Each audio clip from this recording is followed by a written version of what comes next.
BDS most stylish award, একদম অন্যরকমের একটা অ্যাওয়ার্ড। যতটুকু হয়তো বুঝতে পারছি, সামহাও আমরা এখানে যারা কাজ করছি তাদের মধ্যে থেকে যাদেরকে স্টাইলিশ মনে হয় বা এমন মনে হয় তাদেরকে হয়তো সম্মাননা দেওয়া হচ্ছে। তো এটা ভীষণ আনন্দের, কারণ আমরা আসলে যে ছোট ইন্ডাস্ট্রি, আমাদের ইন্ডাস্ট্রিটা অনেক বড় না। তো সেই জায়গায় আমরা আসলে চেষ্টা করি সবাই যে যার মতো করে আসলে নিজেদেরকে রিপ্রেজেন্ট করতে, নিজেদের কমফোর্ট জোন থেকে আসলে কস্টিউম থেকে শুরু করে আমাদের অ্যাটায়ারগুলোকে সেট করতে। তো যদি সেটাও দর্শকদের ভালো লাগে কিংবা এভাবে করে আসলে একটা জায়গা তৈরি হয়, সম্মাননা জানানো হয়, সেটা আসলে বিশাল বিষয়। আলহামদুলিল্লাহ, খুব ভালো লাগছে। নতুন সামনে আবার আরেকটা কিছু আসছে, কিন্তু আমি এখনই বলছি না, আমি হয়তো 2-4 দিনের মধ্যে জানাবো। আবার সামনে একটা চলচ্চিত্র নিয়ে আসবো সবার সাথে ইনশাআল্লাহ।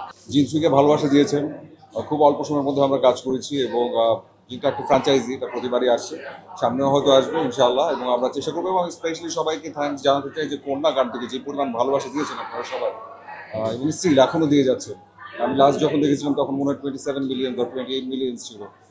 এটা এটা বিশাল বড় বিষয় যে ঈদের সময় একটা গান, সেই গানটাকে আসলে এভাবে করে আপনারা অ্যাপ্রিসিয়েট করছেন। এবং ঈদটা যে আসলে আনন্দের, ঈদটা যে উদযাপনের, আসলে এবারে চলচ্চিত্রগুলোকে ভালোবেসে, চলচ্চিত্রের গানগুলোকে ভালোবেসে আপনারা দর্শকরা প্রমাণ করছেন।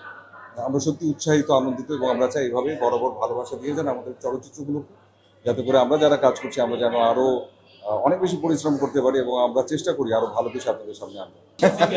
যখন যেটা হবে সেটা জানাবো, এটা আগে থেকে বলে রেখেছি।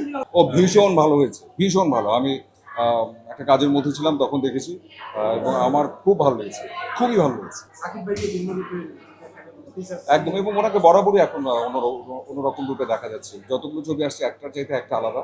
এবং উনি ভীষণ পরিশ্রমী একজন মানুষ, ডেডিকেটেড একজন মানুষ, কাজটাকে ভীষণ ভালোবাসেন, সেটা ওনার কাজ দেখলে বোঝা যায়।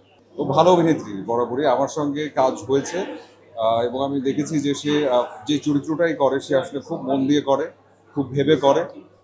কিছু ছবিও আমি দেখেছিলাম ছবিটা। তো আমার কাছে মনে হচ্ছে সে আসলে চলচ্চিত্রে কাজ করার সময় নিজেকে আসলে চলচ্চিত্রের মতো করে প্রেজেন্ট করছে, সেটা অ্যাপ্রিসিয়েট। কোনো কিছু আসলে এরকম হওয়া উচিত না, কারণ এখানে সবাই আমরা কাজ করছি, হয় না যে ভুলভ্রান্তি থাকলে আসলে যেন আমরা নিজেরা সবাই শুধরে নিতে পারি। গুড লাক পেনের সফট অয়েল বেসড ইঙ্ক দেয় নিখুঁত লেখার আত্মবিশ্বাস। Good luck pen, make your lakh.